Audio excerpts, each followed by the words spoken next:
सो 5 प्रकार के जो बलिदान हैं उनको मैं पहले आपको बता देता हूं, फिर एक एक करके जाएंगे। So there are 5 kind of sacrifices that जो we बलियां हैं 5 प्रकार की। 5 kinds of पहली है sacrifices. द बर्न्ट ऑफरिंग या home Bali. The first is the burnt offering या home बलि. दूसरी है द ग्रेन ऑफरिंग या अन्न बलि। तीसरी है पीस ऑफरिंग या शांति बलि। चौथी है द सिन ऑफरिंग, पाप बलि। और 5वीं है द गिल्ट ऑफरिंग, दोष बलि।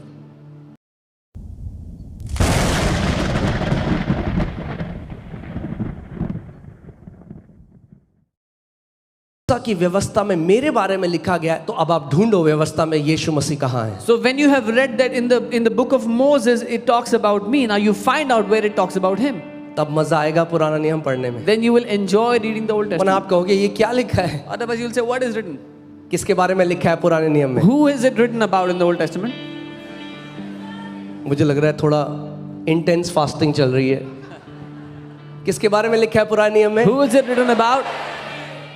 आमेन, आमेन। सो 5 प्रकार के जो बलिदान हैं उनको मैं पहले आपको बता देता हूं, फिर एक एक करके जाएंगे। So there are 5 kind of sacrifices that जो we will बलियां do. हैं 5 प्रकार की। 5 kinds of पहली है sacrifices. द बर्न्ट ऑफरिंग या होम बलि।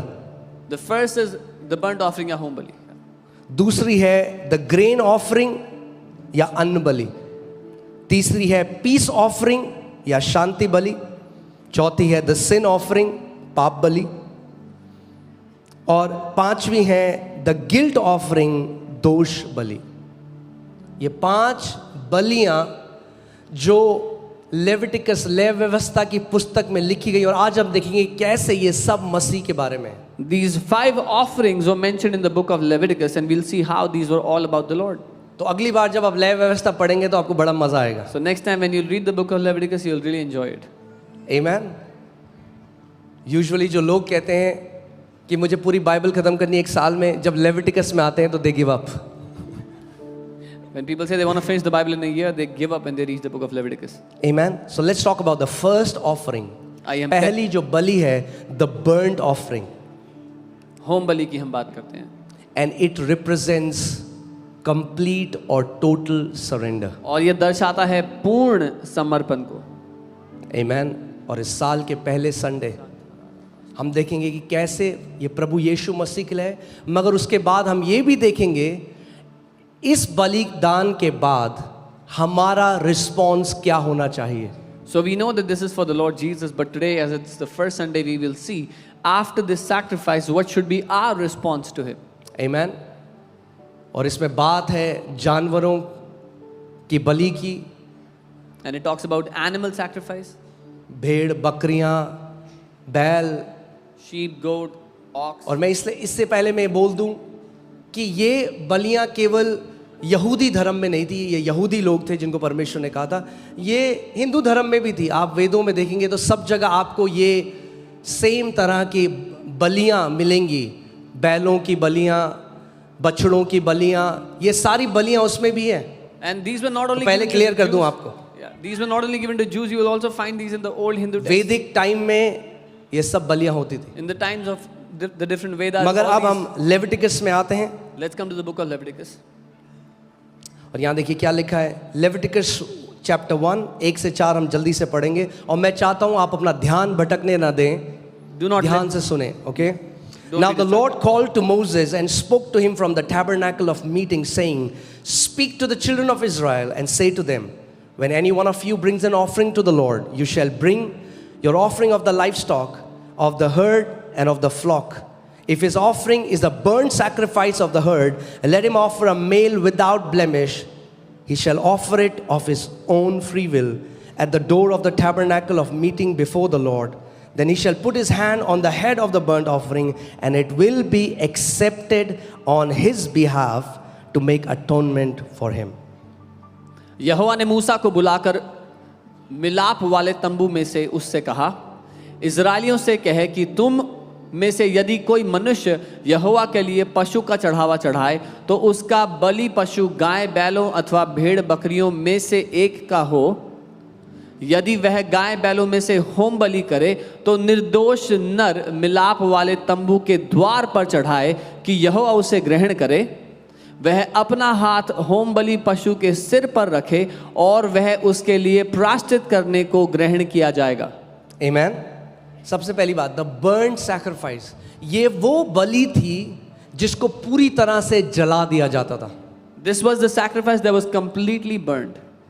और जब मांस पूरा जल जाता था तो उसकी जो सुगंध है, बाइबल कहती है वो सुगंध की तरह परमेश्वर के पास जाती थी। And when the flesh was burnt, the aroma, the Bible says, went before the Lord as a sweet aroma. जब मैं पहले इसको पढ़ता था मैंने कहा प्रभु मुझे ये समझ में नहीं आता कि मांस के जलने की स्मेल तुझे क्यों पसंद आएगी। At first, when I read it, I did not understand that, Lord, why would you enjoy the smell of burning flesh? And what did I tell you? मैंने क्या कहा था? It was not the reality. वो हकीकत नहीं थी, It is a shadow वो एक परछाई थी of what is to come. जो आने वाला है उसकी। Amen.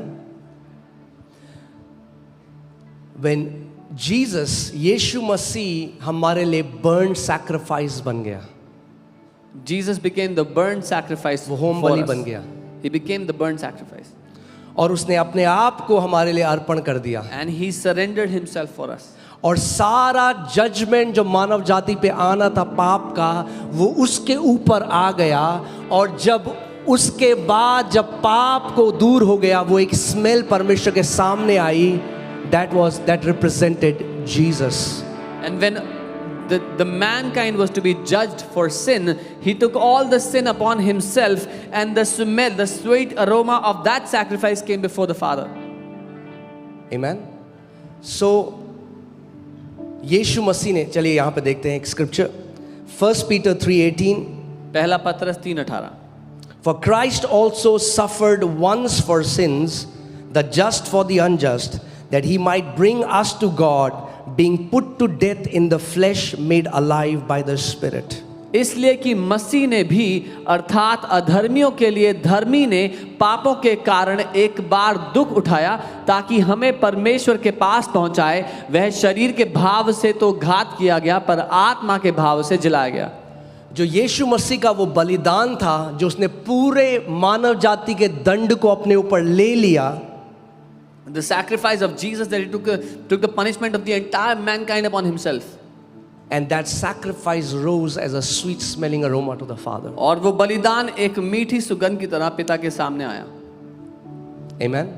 उसने अपने आप को न रख छोड़ा, He did not spare himself, पूरी तरीके से, but fully. जैसे एक बर्न्ट ऑफरिंग में आग उसे नाश कर देती है, उसने अपने आप का, he took the punishment, the full blown punishment of the sins of mankind. Like a burnt offering is destroyed by fire, उसने पूरी मनुष्य जाति के पापों को अपने ऊपर लेके उसका पूरा दाम चुकाया। मगर इसमें ये केवल मसीह के लिए नहीं है, मैं आपको बता रहा हूँ, इसमें एक प्रतिबिंब हमारे लिए भी है। But this is not just for Christ, there is a symbolic for us in this. अब इसका रिस्पॉन्स हम कैसे करेंगे? How can we respond to this? मसीह ने अपने आप को चढ़ा दिया, हालेलुया, प्रेज गॉड, अब मैं जैसे जीऊंगा मैं वैसा Oh, जीऊंगा। Jesus sacrificed himself, hallelujah, now I live the way I want to live. नहीं, हर उसके एक सैक्रिफाइस में अब परमेश्वर आपसे भी कुछ चाहता है। Every sacrifice that he has given, now in return God expects and wants something from you. Put Romans 12:1. रोमी 12 उसका 1. अब नए नियम में, अब आपको, पुराने नियम में क्या होता था, लोग क्या लेकर आते थे? Now in the Old Testament people used to बैल, bring cow, oxen, भेड़, बकरी, goat, चिड़िया। birds. नए नियम में अब हम किसी जानवर को नहीं चढ़ाते। In the New Testament we don't sacrifice an animal. नए नियम में परमेश्वर कहता है तू अपने शरीर को चढ़ा। In the New Testament God says give your body as a sacrifice. I beseech you therefore brethren by the mercies of God that you present your bodies a living sacrifice, holy, acceptable to God, which is your reasonable service. In other translation it says which is your spiritual worship. इसलिए हे भाइयों, मैं तुमसे परमेश्वर की दया स्मरण दिलाकर विनती करता हूं कि अपने शरीरों को जीवित और पवित्र और परमेश्वर को भावता हुआ बलिदान करके चढ़ाओ, यही तुम्हारी आत्मिक सेवा है। किसको चढ़ाना है आपको? Whom do you have to offer it to? हाँ, कई लोग ऐसे हैं, वो सुन भी रहे होंगे मुझे ऑनलाइन, वो हर महीने के स्टार्टिंग में ना टायत भेज देते हैं अपनी, मगर कभी कलीसिया नहीं आते। मैं उनको कहता हूँ अपनी टायत अपने पास रखो, पहले अपने आप को चढ़ाओ। परमेश्वर तुम्हारा पैसा नहीं चाहता, पहले अपने आप को चढ़ाओ। Many people may be hearing me online and they send their tithe the first of the month, but I tell them God doesn't want your money, He wants you. First offer yourself as a living अगर sacrifice. अपने आप को नहीं चढ़ाया तो आपका पैसा बेकार है परमेश्वर के राज्य में। If you did not offer yourself as a sacrifice first, सबसे your money पहले is useless. अपने आप को चढ़ाओ। At first you offer yourself. जीवित परमेश्वर को भावता हुआ बलिदान। Living and a sacrifice that is pleasing unto the Lord. आमेन। और पुराने नियम में आप देखते हैं जब बलिदान को रखा जाता था उस वेदी में तो आग उसको नाश कर देती थी। And you see in the Old Testament when the sacrifice was kept on the altar, the fire would consume it. हम एलाइजा की कहानी में भी वो देखते हैं, एलिया की कहानी में जब उसने उस वेदी को बनाया, We see in the story of Elijah when he built the altar. आग आई उसको नाश कर The दिया। fire came अब and मैं आपको destroyed. उसका एक और मतलब बताता हूँ। I'll tell you one more meaning of it. जब आप अपने शरीर को, When बाइबल you- बताती है हमारी there is a fight between our flesh and the spirit. When you offer your flesh as a sacrifice, the Bible says that एक लड़ाई है हमारे शरीर और आत्मा के बीच में. The flesh, this fleshly nature, ये जो शरीर का स्वभाव है, this nature wants to bring you down because it came from dust. The spirit came from God, so it wants to lift you up. ये शरीर And there का is this tug war happening. ये शरीर का जो स्वभाव है आपको नीचा गिराना चाहता है क्योंकि ये मिट्टी में से निकला है, पर जो आत्मा आपको मिला है ऊपर से वो आपको ऊपर उठाना चाहता है। तो निरंतर एक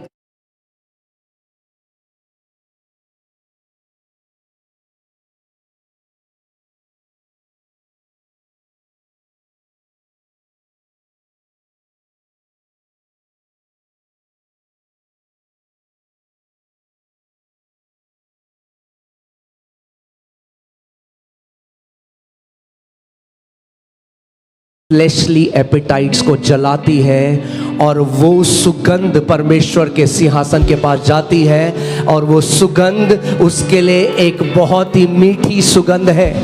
The fire comes and consumes all the fleshly appetites and there's a sweet aroma that arises that the Father loves. वहां पे लय व्यवस्था में वो मांस जलने की स्मेल से परमेश्वर खुश नहीं हो रहा, वो तो शैडो है। असली में आप जब अपने शरीर को चढ़ाते हैं, जो शरीर की अभिलाषाओं के ऊपर पवित्र आत्मा की आग आती है और उस फ्लैशली एपेटाइट को जलाती है, तब वो सैक्रिफाइस परमेश्वर के पास जब जाता है, it's a sweet smelling aroma to God. In the book of Leviticus, the smell of flesh does not please the Father, but when you offer yourself as a sacrifice, the appetites of your flesh are burned, and that aroma is what the Father loves. You know why? पता है क्यों? क्योंकि जब परमेश्वर आपको वैसा देखता है, Because when the Father sees you, ये जब मसीह में आया था, when He came to the Lord, ये व्यभिचार में जीता था, He was living in adultery, ये पाप में जीता He था, was living in sin, ये सारी बुरी आदतों में फंसा He हुआ was in था। all bad habits. मगर अब जब ये now- बढ़ने लगा, When He has grown, इसने अपने शरीर को चढ़ाया। He has offered His body. जब परमेश्वर आपको देखता है अपने शरीर को चढ़ाता हुआ, When God sees you offering your body, it reminds him of Jesus. उसको यीशु की याद दिलाता है वो. और पिता कहता है The ये father says, अपने बड़े भाई के डील डॉल में बढ़ रहा है। He is growing in the stature of his elder brother. Amen? आप जानते हैं वो पहलौठा है और हमारा एग्जाम्पल है। He is the firstborn and example for us. आज आपको क्रूस पे चढ़ाने की जरूरत नहीं है अपने आप को, You don't have to go to the cross today. मगर बाइबल हमें बताती है But the Bible tells us हमें अपने आप को जीवित बलिदान चढ़ाना we है। have to offer ourselves as a living sacrifice. Amen? जीवित बलिदान, living क्योंकि sacrifice. जब आप मेरे पास अगर अगेन एक एक स्क्रिप्चर में जाएंगे तो फिर पूरा 21 डेज फास्टिंग में यही करना पड़ेगा, मगर इसमें जब आप पढ़ेंगे घर जाके लय व्यवस्था, आज आपको पता चलेगा ये जो बलिदान चढ़ाया जाता था ये स्व इच्छा से होना चाहिए, किसी की जबरदस्ती से नहीं। When you will read the book of Leviticus, you'll find this sacrifice has to be of one's own will and not by force. इसीलिए फर्क है जब कोई आपको बोले पाप मत कर, पाप मत कर, पाप मत कर, और अगर ठीक है ठीक है, Which is why there's a difference when someone is telling you don't sin, and you say yeah. अलग दूसरी चीज But a different thing. जब आप स्वयं When you on your own will अपने आप को कहो प्रभु say, Lord, मैं अपने शरीर को जीवित बलिदान चढ़ाता I offer my body as a स्व living इच्छा से, sacrifice out of my own will, हूँ, पवित्र Holy. ये प्रभु यीशु मसीह ये परमेश्वर को भाता है। which is pleasing to the Lord Jesus, to the Father. आमेन? कितने लोग मेरी बात समझ रहे हैं? How many of you understand? which is your spiritual worship. जो कि आपकी आत्मिक आराधना है। So hear this. मैं स्टेज में खड़ा हो सकता हूँ, मैं बहुत सुंदर आवाज में गाने गा सकता हूँ, I could be standing on the stage and singing in a beautiful voice.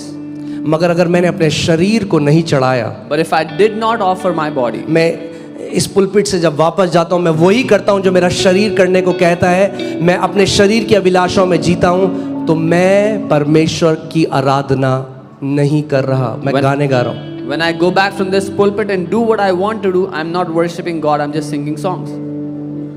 हमारी पहली, हम सब वर्शिपर हैं, जानते हैं आप सब आराधना करने वाले हैं। We are all worshippers, you know, you और all आपकी आराधना कैसे शुरू होती है? But how- अपने शरीरों को परमेश्वर को पवित्र, जीवित और भावता हुआ चढ़ा के। But how your worship begins is by offering your body as a living sacrifice to the Father. आमेन। यानी हम ये बात जाने कि मेरा शरीर उस परमेश्वर की महिमा करने के लिए रचा गया So है। we should know that our body is designed to glorify the God. मेरे पीछे बोलो, मेरा शरीर मेरे परमेश्वर की महिमा करने के लिए रचा गया है। Say this after me, my body is designed to glorify my God. Amen. I'm going to skip a lot of scriptures क्योंकि oh hallelujah. चलिए जल्दी से इफिसियों 5:27 में देखते हैं। यहाँ पे लिखा है यीशु के लिए कि वो उसे एक ऐसी तेजस्वी कलीसिया बनाकर अपने पास खड़ी करे जिसमें ना कलंक, ना झुर्री और ना कोई ऐसी वस्तु हो, वरन पवित्र और निर्दोष हो। Ephesians 5:27 it says that he might present her to himself a glorious church, not having spot or wrinkle or any such thing, but that she should be holy and without blemish. और ये जो पौलुस बात कर रहा है, ये फिर से लेवी व्यवस्था से बात कर रहा है, क्योंकि उसमें परमेश्वर ने मूसा से कहा कि जो सैक्रिफाइस तू लाएगा, जो लोग सैक्रिफाइस लाएंगे होम बलि के लिए, उसके अंदर कोई दाग और झुर्री नहीं होनी चाहिए। And Paul is speaking this from the book of Leviticus because God told Moses the people that when they bring a sacrifice there should not be a spot or blemish in it. Amen. So पहला वो यीशु को दर्शाता है क्योंकि वो पवित्र था, उसमें कोई दाग और झुर्री नहीं। पर दूसरा कलीसिया को भी वैसा होना है, और वो होता है यीशु के लहू से। यीशु ने लहू से हमें पवित्र, बेदाग, बेझुर्री कर दिया है। So first it represents Christ who had no spot no wrinkle when he sacrificed himself, and then it represents the church because Jesus has washed us with his blood, made us spotless and without spot. Amen. पहला। दूसरी चीज जहाँ sweet smelling aroma लिखा है, एक बार जब आपने अपने आप को चढ़ा दिया, फिर जब आपके पास जो है उसको जब आप सैक्रिफिशियली परमेश्वर को देखते हो। देखो परमेश्वर के वचन में क्या लिखा है, फिलिपियों 4:18 में, मेरे पास सब कुछ है, पौलुस कह रहा है, मेरे पास सब कुछ है, वरन बहुतायत से भी है। जो वस्तुएं तुमने इपफ्रुदीतुस के हाथ से भेजी थी, उन्हें पाकर मैं तृप्त हो गया। वह तो सुखदायक सुगंध, ग्रहण करने योग्य बलिदान है जो परमेश्वर को भाता है। Indeed, I have all and abound. I am full, having received from Epaphroditus the things sent from you, a sweet smelling aroma, an acceptable sacrifice, well pleasing to God. Amen. यानी जो मेरा है, I am not bound by my possessions. हम अपनी blessings की आराधना नहीं करते इजरायलियों की तरह। हम जानते हैं जो कुछ खुदा ने हमें दिया है वो उसकी सेवा करने के लिए। और जब आप वो बलिदान स्वरूप चढ़ाते हैं उसके राज्य में, तो वो भी एक स्वीट स्मेलिंग अरोमा है, वो सुगंध है जो परमेश्वर के सिंहासन के पास जाती है। We don't worship our blessings like the Israelites. When we offer what God has blessed us with, it comes before Him as a sweet sacrifice. Amen. दूसरी तरह की बलि है द ग्रेन ऑफरिंग, यानी अन्न बलि। Amen. और ये दिखाता है हमारे धन्यवादिता को उस प्रबंध के लिए जो परमेश्वर ने हमारे लिए किया। And this shows our thanksgiving for the provision that God has given to us. Leviticus 2:1, when anyone offers a grain offering to the Lord, his offering shall be of fine flour, and he shall pour oil on it and put frankincense on it. जब कोई यहोवा के लिए अन्न बलि का चढ़ावा चढ़ाना चाहे तो वह मैदा चढ़ाए और उस पर तेल डालकर उसके ऊपर लोबान रखे। Again, ये पिक्चर है प्रभु यीशु मसीह की। This is a picture of the Lord Jesus. वो क्या कह रहा है What is he saying? कि फाइन फ्लावर वो जो टॉप क्वालिटी का है, हाँ, यीशु मसीह टॉप क्वालिटी का है। उसने कहा यूहन्ना 6:51 में, जीवन की रोटी जो स्वर्ग से उतरी मैं हूं। Hallelujah. He said, I am the living bread which came down from heaven. यदि कोई इस रोटी से खाए तो सर्वदा जीवित रहेगा, If any- और जो रोटी मैं जगत के जीवन के लिए दूंगा वह मेरा मांस है। If anyone eats of this bread, he will live forever, and the bread that I shall give is my flesh. तो अन्न बलि में जो रोटी वो खाते थे, वो रोटी किसको दर्शाती है? किसको दर्शाती है? यीशु मसीह को, जो जीवन की रोटी है, जो स्वर्ग से हमारे लिए उतरी। So the flesh they offered in the grain offering represents Jesus, who was the heavenly bread that came down for us. आमेन। और लिखा है उसके ऊपर तेल उंडेला जाए। And it says, pour oil upon it. यीशु मसीह का नाम जीसस क्राइस्ट यानी मसीह है, यानी अभिषिक्त तेल किसको दर्शाता है? पवित्र आत्मा को, अभिषेक को। वो तेल उसके ऊपर उंडेला गया जब पवित्र आत्मा उसके ऊपर आया। His name is called Jesus Christ because he was anointed when the Holy Spirit came upon him. The oil was poured upon him. आमेन। और आप देखते हैं फ्रैंकिंसेंस वो है, जब यीशु मसीह पैदा हुआ And you see, तो 3 frankincense. तोहफे जो उसे दिए गए उसमें से एक फ्रैंकिंसेंस था। When Jesus was born, the 3 gifts that were offered, one of them was frankincense.